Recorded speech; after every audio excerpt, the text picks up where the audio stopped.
From Southern California, land of taco trucks, Mustang convertibles, and unmarked panel vans with kill kits hidden in the spare tire well, this is Just the Tip-Sters with Melissa Morgan.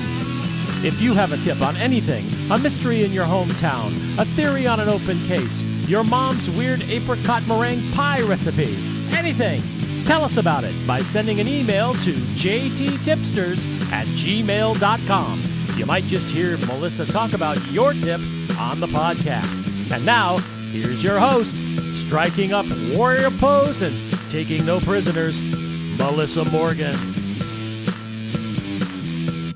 Yes. More cowbell.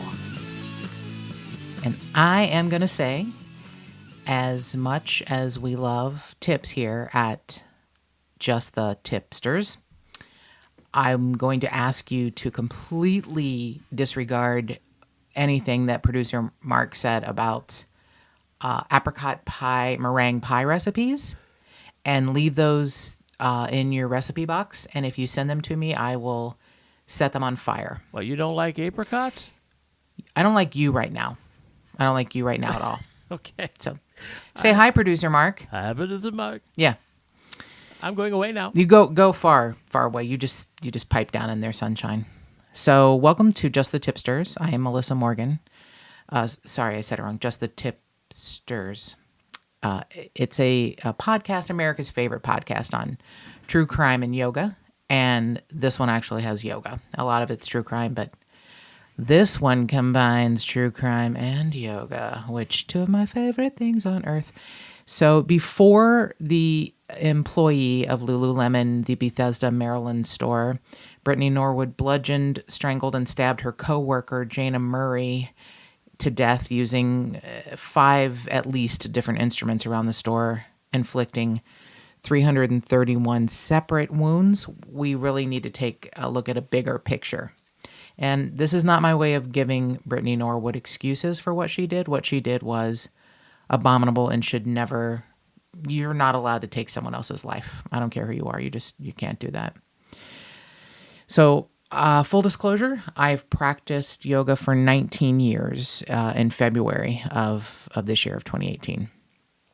I love yoga, and I have been a yoga instructor for 14 of those 19 years. I was introduced to yoga as a young person by my mom, watching a PBS show called Lilius Yoga and You. A lot of moms might remember that if you're a mom, or kids who had moms might remember that. I attempted to meditate as a young person in my home in Independence, Kentucky, and my grandmother came into my room with a stack of clothing and couldn't find me and opened the closet door. And I'm sitting there meditating in lotus pose, and it was like she caught me jamming a crucifix in my vagina. And she was like, "What are you doing?" Horrified. And I was like, "I'm meditating." And she was like, "Oh, don't be one of those people. Don't be one of those people." Oh, that's nice encouragement at a young age. That's my Grammy. And what I think she meant when she said, "Don't be one of those people," is to not be someone who practices yoga or Black or Jewish. So I wasn't going to convert, and it would be difficult for me to pass a la Rachel Dolezal as a Black person. So I just had to figure that I shouldn't be one of those people who practices yoga. Cut to, I moved to Los Angeles, California, where yoga is, it's like going to Ralph's grocery store. Pretty much everyone does it or has at least tried it. And it took a couple of tries to stick with me. First couple of times it was a free gift, a perk for being a volunteer at a wonderful organization, and the instructor brought a little lamp, put a scarf on top of it, and set it on fire. His eyes were closed because he was, all blissful and shit, and my eyes were open because I was the fat person in the back of the room trying to practice yoga and not die in a office building fire. Wait, the yoga instructor set the room on fire? Not the entire room. He brought a tiny lamp. It was a perk given to these volunteers at this organization I volunteered at. We got 6 free classes taught by by a dude. And he was trying to set the mood. He brought a little lamp, plugged it in. We're on the 6th floor of an office building facing Wilshire Boulevard in Los Angeles. And he put a scarf over the lamp, I think, to make it red and set the mood. I don't know what the hell was happening. It's like, Roxanne, you don't have to set the room on fire. So everyone's got their eyes shut and, they're doing their breath exercises. And I'm like, what is that? Is that acrylic that's on fire? I don't know, rayon. And I see that the lamp next to the instructor has about a 4-foot flame reaching toward the ceiling of the office room. Right near sprinklers. So I say, Michael, and he finally wakes up enough to put the fire out with a garbage can. And so I didn't practice yoga again for a few years, just fearing death. Wow. Yeah. So I guess that means you don't necessarily need to go to college or have a Phi Beta Kappa to be a yoga instructor. Well, not to put down my homies, but no, not so much. Not so much. And I don't even think you need to be brilliant to be a yoga instructor. You need to have a good heart. But, not killing your yogis during your practice, probably right up there at the top of your list of what you want to take care of is not be a murderer, accidental or otherwise.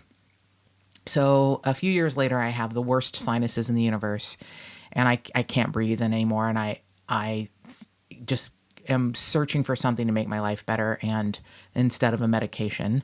And I find yoga because I hear it's supposed to help you breathe. And I always say that the two most beautiful gifts of my life came into my life at the same time. In February of 1999, I started practicing yoga, and I really never stopped. And I started dating my husband, producer Mark, who mentions things like apricot meringue pie recipes. And now I am actually debating that decision if I should have married a man who mentions apricot meringue pie recipes. But that's a different podcast. So this one's about yoga, not my bad decisions. And once I started practicing yoga, I just didn't stop, and I love it with all my heart.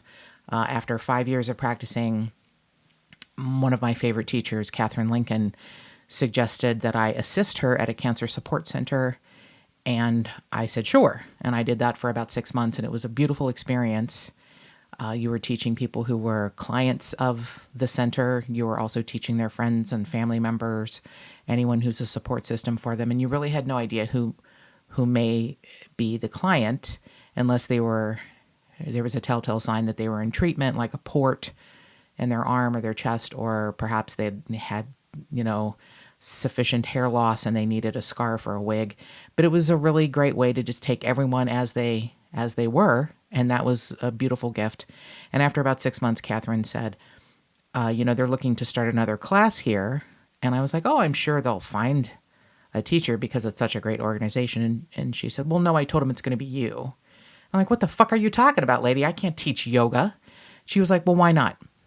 And I said, well, because I'm fat. And she said, well, that's bullshit. And I was like, oh, that's bullshit. Okay. So I immediately took some teacher training and taught at this wonderful cancer support center for 2 years before being asked to teach at the biggest, most beautiful studio in the San Fernando Valley part of Los Angeles, Black Dog Yoga. And I've been there for 11 years. I've taught at many studios in West Hollywood, in Silver Lake, in Santa Clarita, where I live. I've taught all over, and I love what I do with all of my heart. So when someone in my tribe who works at a store that sells my favorite yoga pants kills someone, it piques my interest. A little bit about yoga and pop culture, which I think probably influences the way people behave. I would get really upset as yoga became more popular over these last 19 years that I've been practicing it. You could see print ads for mattresses with someone in a yoga pose on them. You could see, TV commercials for pet supplies with yoga involved for some reason. My least favorite was the Chase banking ad where her smartphone's on her mat, on the corner of her mat, she's, I think, teaching a class. She might be taking the class, but she might be teaching the class. And immediately she gets a notice that one of her accounts is going to be overdrawn. So she does a transfer while doing dancer pose, which is a mild to difficult balancing pose. And she's just bending over and transferring money on her smartphone, which is on the corner of her mat. And if you ever show up at my class and put your smartphone on your mat, you better be waiting for a live transplant organ, because there's no excuse for you to have your fucking smartphone on your mat. That is not yoga. That is bullshit. So another thing that bothers me about pop culture and how yoga is portrayed is that a lot of scripted shows, especially murdery homicide shows, portray yoga instructors as these like lying, thieving, duplicitous, murdering sociopaths, which in my experience, a very few members of the yoga community are murdering sociopaths.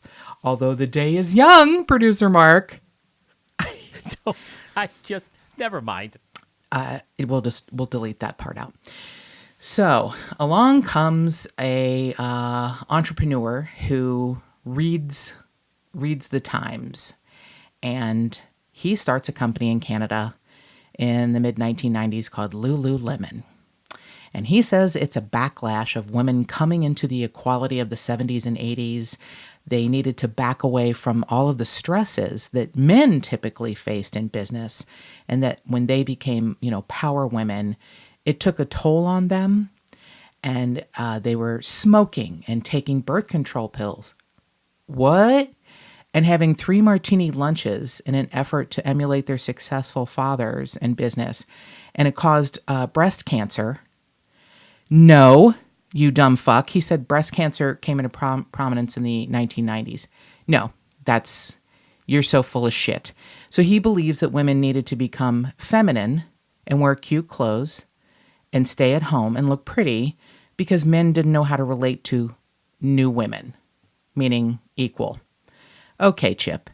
So this is the type of stellar human that Chip Wilson is. He named the company Lululemon because he thought it would be funny to hear rich Japanese women pronounce the company, and he knew they would be large consumers of his product. His exact quote is, "It's funny to watch them say it." So what a guy. Lululemon. Oh, yeah. my God. Lululemon. And he also has a very lovely list of "your mama's so fat" jokes, because he is, that guy. So he thinks that he's doing a favor to third world countries that use child labor because he's providing much needed wages. I see. Business Insider, the publication, is the first place that reported that some of the customers said their garments were becoming see-through and they were pilling. And the Chip-Sters' response was, some women's bodies are not meant for my clothes. They just don't work. It's about how much rubbing occurs during practice, yoga practice between their thighs, how much pressure they're putting on it. Now, I have to say here, I have been a customer of Lululemon for over 20 years. It breaks my heart, and I wish they were better people and a better company, but they make a fucking fantastic product. Those fucking yoga pants make you look better than you ever could look in your life. I don't know. They might be made from the moisturized skin of child labor in Asian third world countries. I don't know. And I try to look the other way because they're just fucking phenomenal. I have never had them wear out. I had a pair I threw away a few years ago. Finally had to throw away because they would not die. I think they're made from the skin of vampires and Highlanders. They're pants, they're not going to die. And if there's anyone who could stretch them to the limits of their ability to cover your ass, it would be me. I've never had one seam break. I've never had pilling in between my thighs. I've never had a string, a thread come off them. I call them legacy pants because you're going to die before they are. If you buy Lululemon pants, you're going to will them to your great grandkids, and they're going to be like, why did Nana wear boot-cut yoga pants? And that's the truth. They will not die. So I think if Chip Wilson maybe tried to put on a pair of Abercrombie and Fitch skinny jeans, he might look like shit too. So I get it. Not every person is meant for the Lululemon brand. I don't understand their sizing. It's Canadian sizing. I wear a size 12 in their clothes. I don't wear a size 12. But in their clothes, I wear a size 12, and they make me look so much better than I can ever imagine. And it makes me so angry because I just wish they were better people. But God damn it, I love their product. Damn it, I love their product. And they offer a discount if you're a teacher. You get 15% off if you are a teacher of any sort of, yoga, spinning, boxing, whatever. If you teach any sort of athletic kind of thing, although I never think of yoga as athletic, probably because I just lay there. But so anyone who's ever purchased anything from Lululemon, you get a reusable bag. Your items come in a reusable bag. On the bag is a list of crazy, supposed to be positive messages. I'm looking at one right now. Creativity is maximized when you're living in the moment. Friends are more important than money. A daily hit of athletic-induced endorphins gives you the power to make better decisions. Okay, Chip. This one I think is fantastic. Sunscreen absorbed into the skin might be worse for you than sunshine. Get the right amount of sunshine. Okay, Chip. So what you're saying is that people should go out and potentially get skin cancer because the platitudes you put on your bag. All right, that's good. So Mr. Wilson was asked to step down as the chief advisor and influencer when he started putting hidden messages on the bags, such as, who is John Galt? And John Galt is the protagonist in Ayn Rand's Atlas Shrugged. So, keep your fucking political shit to yourself, Chipster. So after the whole Luan incident, where the material was made too thin considered by some consumers, he made a really bizarre apology video that he put on YouTube. But he didn't apologize to the consumers, but to the employees of Lululemon, saying that he was really sorry that his behavior reflected on them, which really means he's sad that their sales quotas couldn't be met because of him being a clueless piece of shit and runs his mouth like the Donald Trump of the yoga pants world. He just can't keep his mouth shut. And he thinks everything he says, everything that comes out of his mouth is gold, which I think is one of the personality traits of the guru. And that's what I think causes a lot of trouble in the world, and sometimes ends in things like murder, because you want to please someone. You want to be what they think you should be because they tell you you can do better, you can be better. And you find yourself, I am not giving Brittany Norwood any excuses for what she did. What she did was a horrible thing. But I think when you hear the details, it may make sense that she was in this culture that asked her to be basically something that she was not. I'm not saying it turned her into a murderer. I'm saying it was a perfect storm of shit that came together to maybe bring out something in her that hopefully would not have happened any other way, but you never know, right? So this case is so interesting that it actually has spawned 2 books, both horribly titled. I mean, remarkably badly titled. The first one, which a lot of the information in this podcast comes from, is from Dan Morse, and his book is called The Yoga Store Murder, the shocking true account of the Lululemon Athletica killing. And Peter Range wrote a book entitled Murder in the Yoga Store. Sorry. So Lululemon doesn't just sell yoga pants. It's not a yoga store. The Yoga Store is in both titles of these books about this case. It's not a yoga store. It's another thing that bothers me is the use of what is going to attract the most attention, and that's the keyword yoga. You could say the killing in the athletic clothing store. I mean, I guess it's not as sexy as, the murder at Dick's Sporting Goods or the murder at the Big Five. So the murder in the yoga store, because your mind automatically thinks, yoga? Yogis are all love and light and sandals and candles and blah, blah, blah. And yogis are humans. You hope that they don't resort to murder, but explaining maybe a little bit of how Brittany Norwood got to the place in her mind where stealing $100 pair of yoga pants would mean if she gets caught, she has to kill someone.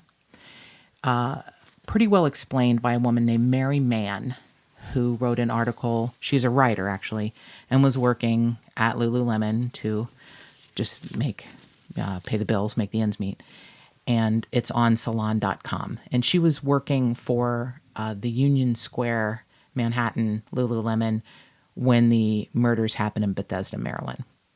So Mary Mann comes from a small town in Indiana. She's in New York for a week, looking for jobs as a writer, which, of course, hard to get in a week. But she gets a job at Lululemon during a hiring fair. And the manager says to her, the best thing is we'll pay for your yoga, spinning, kickboxing, whatever. And you'll save so much money. Plus, you'll be so healthy, you won't need to worry about health insurance.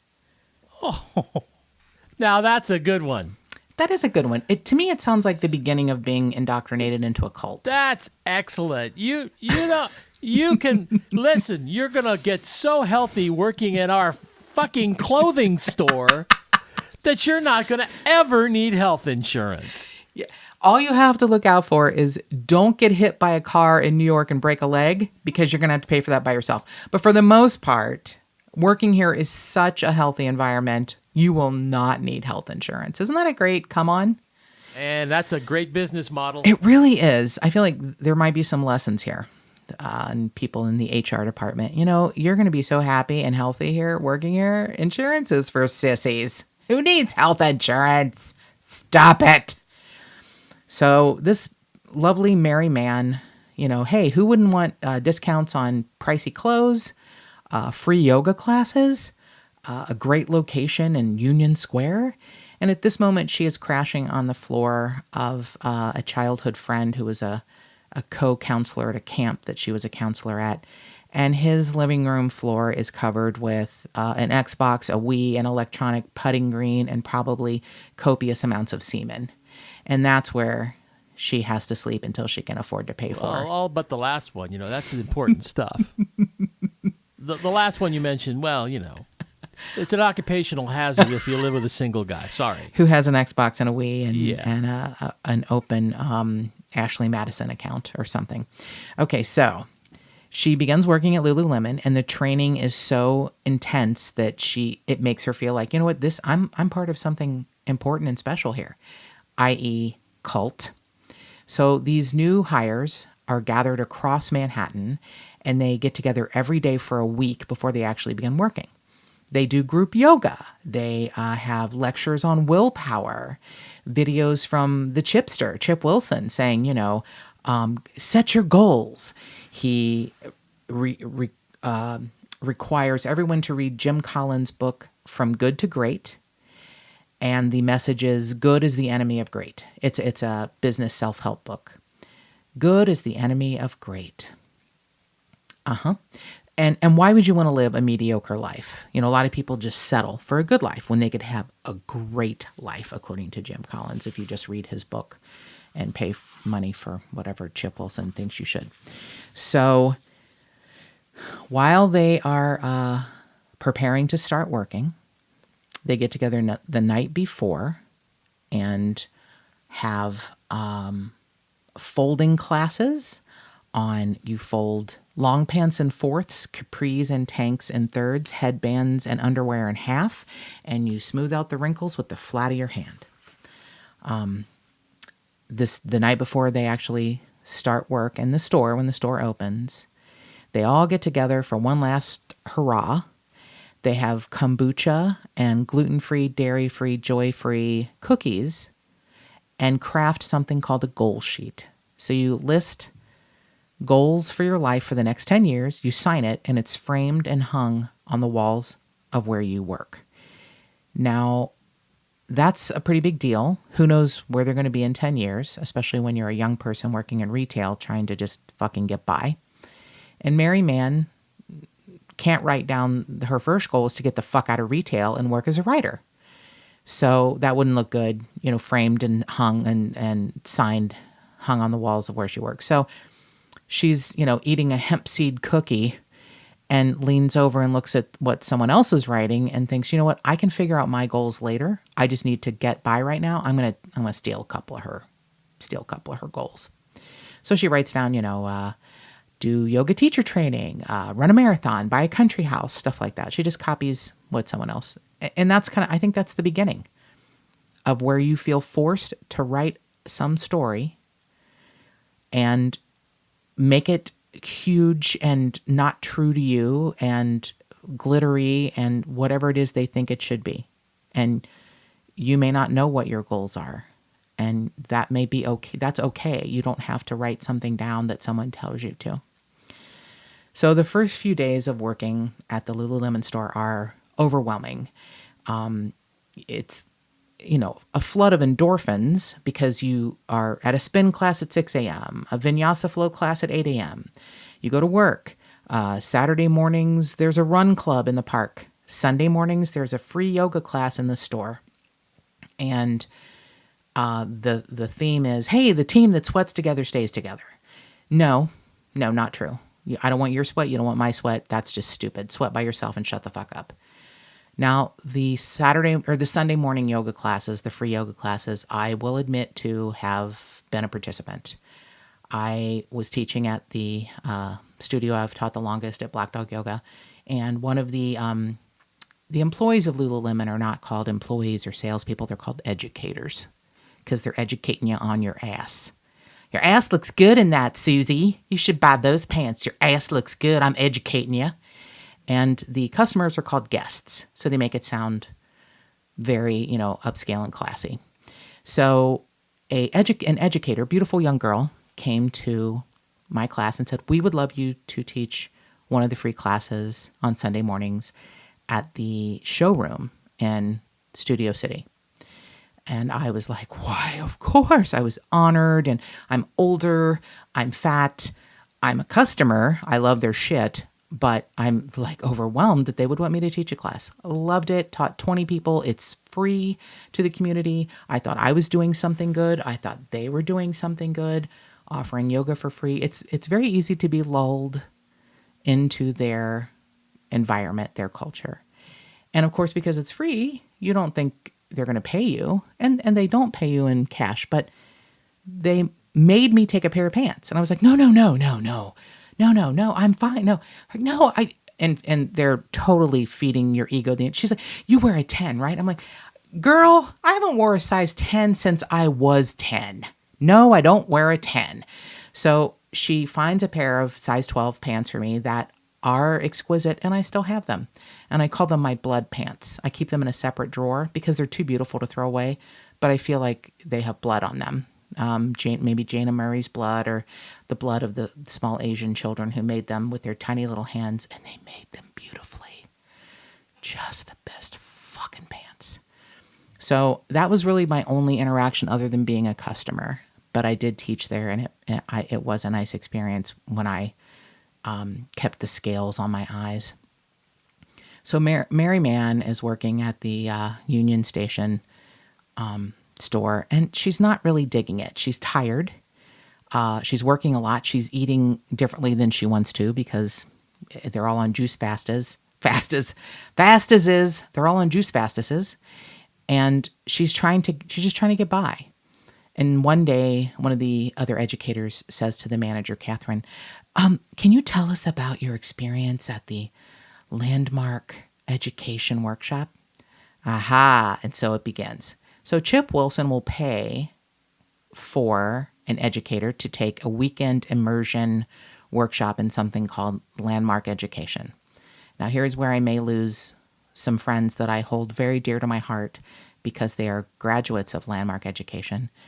And like every organization, I don't care if it's Catholics, Baptists, Scientologists, Landmark Education, Buddhists, I feel like you take what works for you and then maybe leave the rest. If you take all of it, then you are a lemming. But if you take what works for you and move on, that's fine. I'm quite sure the Landmark Education Group has done a lot of things for a lot of people. But in my mind, they're a fucking cult. And it's my podcast, and I'm going to call them a fucking cult. So Landmark Education started in the probably 60s or 70s as EST with Werner Erhard. At that time, it was this weekend or longer. It was the weekend at the time. So you had to go like 48 hours being trapped in a place and not peeing. They wouldn't let you pee. And I don't know about you, but if I have to pee, I'll say any fucking thing you want me to say. I'll say the sky is brown and my ass is purple. I'll say, if you'll let me pee, I'll say anything. And I think it's a horrible, torturous thing to do. It was parodied quite hilariously in a movie with Burt Reynolds and Nick Nolte and Jill Clayburgh, where Burt Reynolds and Nick Nolte were football players trying to win the heart of Jill Clayburgh, who was like the daughter of the owner of the football team. And she was all into Est, or an Est knockoff. And Burt Reynolds went with her to this weekend immersion and tied a hose to his hoo-hoo and down his leg like a stadium buddy, so he could pee into like a flask tied to his ankle. It was lovely. So I don't think it does that anymore. They don't think they do that to you anymore. They changed the names over the years from Est to the Forum, from the Forum to Landmark Forum, and finally, I believe the last name is now called Landmark Education, which sounds a lot less onus and as the other names, but it still probably has the same fantastic benefits. So Landmark's big selling point is everything is just a story. It's just a story that you're telling yourself. If you don't like your story, write another story. Write another story. Just like you put down your goals for the next 10 years. Anyway, so Chip Wilson will pay for a weekend immersion for any Lululemon employee who has been there 6 months. And one of the employees asks the manager of the store that Mary Mann is working, tell us the story about your Landmark Education weekend. Tell us, Catherine. And she says, well, I don't even know where to begin. I grew so much over the weekend. And the most empowering part is you learn that everything's a story. So if I'm sad, that's my story. If I want to be happy, I need to change my story. And you can make your life look however you want. It was a huge breakthrough. Okay, Catherine, what if you're struggling to write your story? What do you do? Do you stop? Do you look over the shoulder of a coworker and write their story? It seems like a flawed explanation, but okay, it's a story.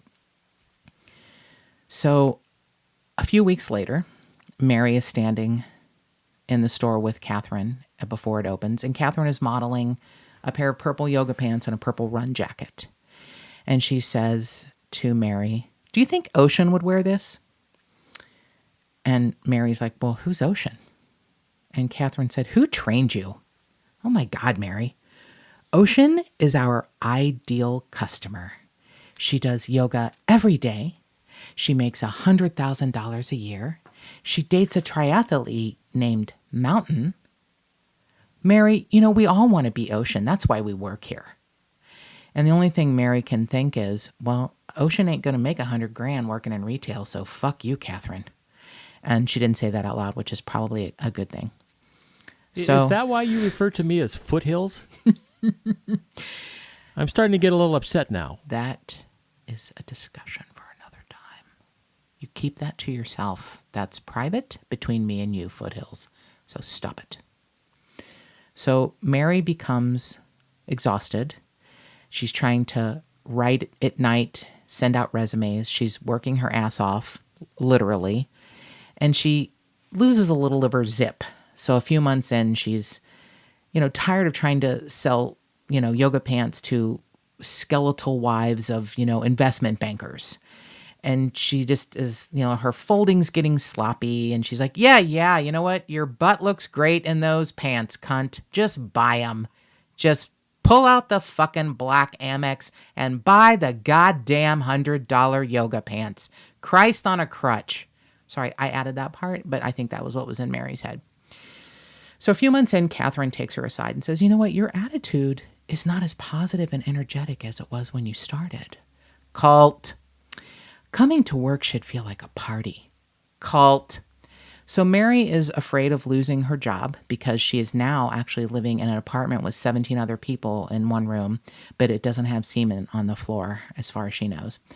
So she's like, you know what? It is a party. Catherine, I love it here. I am partying on, Catherine. I love my job so much. Please let me pay my rent. So they let her stay. But at one point, they're in the break room and Catherine sees Mary's cubbyhole with her items in it and sees Anna Karenina and says, oh, why did you read that? It's such a downer. I don't know why Catherine is now from the San Fernando Valley in California, but working in a New York yoga store. But I do very few accents, and that's the one that I attribute to Catherine. And Mary is thinking, well, you know, I want to read Russian classics or whatever I fucking want. And if it's a downer, that's my decision to read this book. And why don't you eat another chia seed cookie and choke on it, bitch? So, you know, Catherine is folding capris in thirds. So Mary starts to feel guilty because she hates her job, hates her coworkers, doesn't want to hate them. But this isn't really the place for her. And she said she remained stasis in spandex. And that's, I think, a really good description of how she probably felt. So they all get a message that there's an emergency meeting one day, probably March 12th, the day after Jana Murray is found. And everyone's sitting on the floor of the Lululemon store, and the manager takes a deep breath and says, a Lululemon educator had been killed by burglars in the Bethesda Maryland store. She'd been closing up with another educator. They were attacked and brutalized and tied up, but only one of them had survived. And Catherine says, she was one of us, and she died on her way from good to great. She wasn't able to get to great because she wasn't able to work longer at Lululemon and take on their education, quote unquote. So a few days later, Mary is resting from what little time she has off work in her unheated room of the apartment she shares with 25 other people. And one of her roommates bursts in the door and says, did you hear the news? This is her roommate, who's a aspiring local newscaster and general busybody. And Mary says, no, I don't think so. What's the news? And her roommate says, that Lululemon girl that was murdered, she was murdered by another Lululemon girl. Doesn't that creep you out? I mean, those are your people. And it was at that moment that Mary Mann got it, that if someone tells you you can shape your reality by however you want by writing a new story, it felt like that was something that would be easily abused to people who were maybe not sure about what their story was going to be or were easily influenced.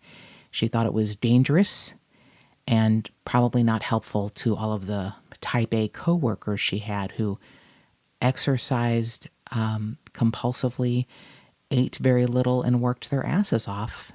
And she actually thought, I can't believe someone hasn't snapped sooner.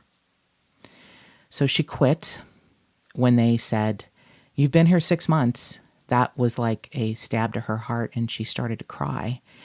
And they said, well, why are you crying? You now qualify for the weekend immersion of landmark education. And she knew it was her time to go. She didn't want to take the landmark education. She didn't want to work there anymore. And she needed the money, but she said, I think I just need to quit. She needed to work there 2 more weeks and give her notice. She needed the money, but she needed her life more and her soul more. So she started to write her own story. She was jobless for a few weeks. She had gone from good to mediocre, which is what Ocean would probably say.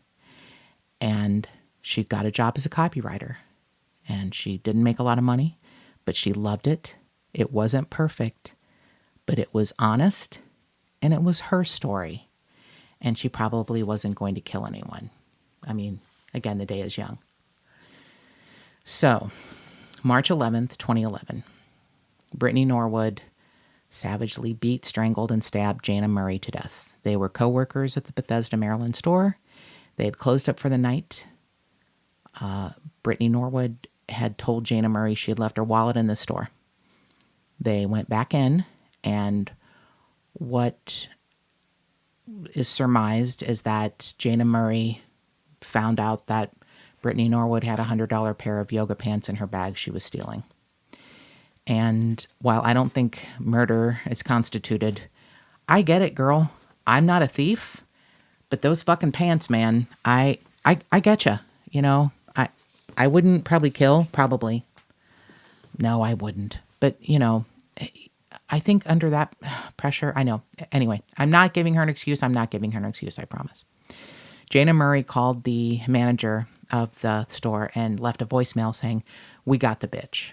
Now, Brittany had actually been under investigation for the store for a while because they couldn't prove anything, but there was money that was stolen and expensive perfume from other employees, and they had no proof, and they thought about setting up a hidden camera, which they didn't.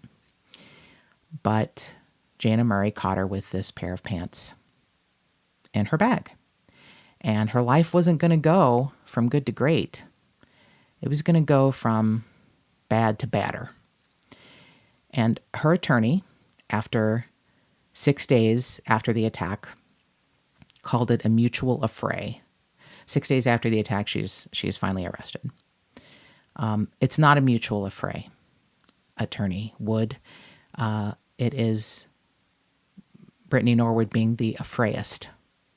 She is the affrayer in the affray, and she really affrayed the life out of Jana Murray.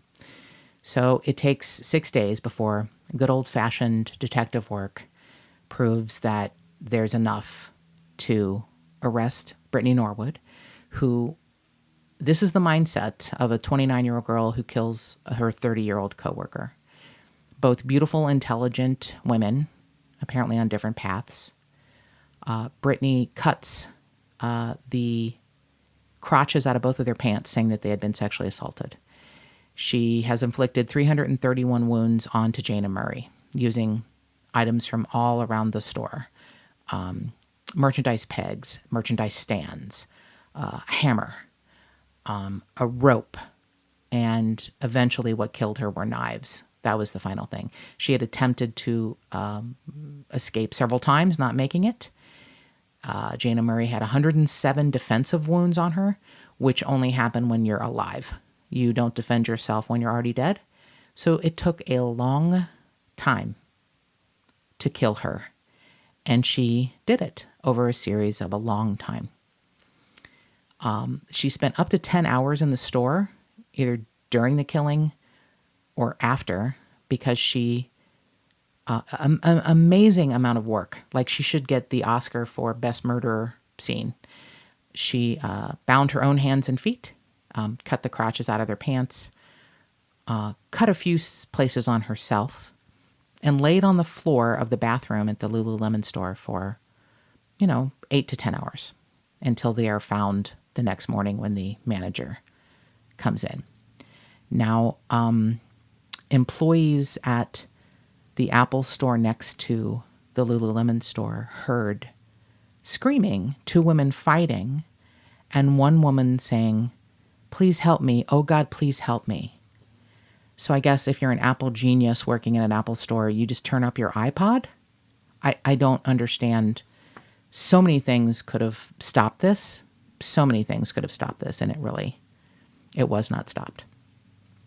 One of the things that caught Brittany Norwood, or got her caught, was that she said she'd never been in Jana Murray's car. Now, apparently Jana Murray had parked her car in a short-term parking or illegal parking, and I think Brittany Norwood thought that might catch me. So she moved her car. But in the meantime, her blood and Jana Murray's blood are now all over Jana Murray's car. even though she said she'd never been in the car. She changed her story later and said that the two masked men who came in and robbed and raped them asked her to move the car. Because, when you're in the midst of murdering some people and stealing, you say, hey, what's the parking situation? How's the parking sitch? Do we need to worry about moving cars? Okay, one of you girls that isn't dead, would you move the car so we don't get a ticket? Because I don't know how much a ticket is here in Bethesda, Maryland, but I'm guessing it ain't cheap. Yeah, so Brittany Norwood took shoes off of the racks, men's shoes, and walked around in Jana Murray's blood. She, cut the pants and said she'd been sexually assaulted with a wooden hanger. So there was absolutely no evidence saying that any of this ever happened. It really just didn't add up. And like I said, it took 6 days before they arrested her. So this happened March 11th.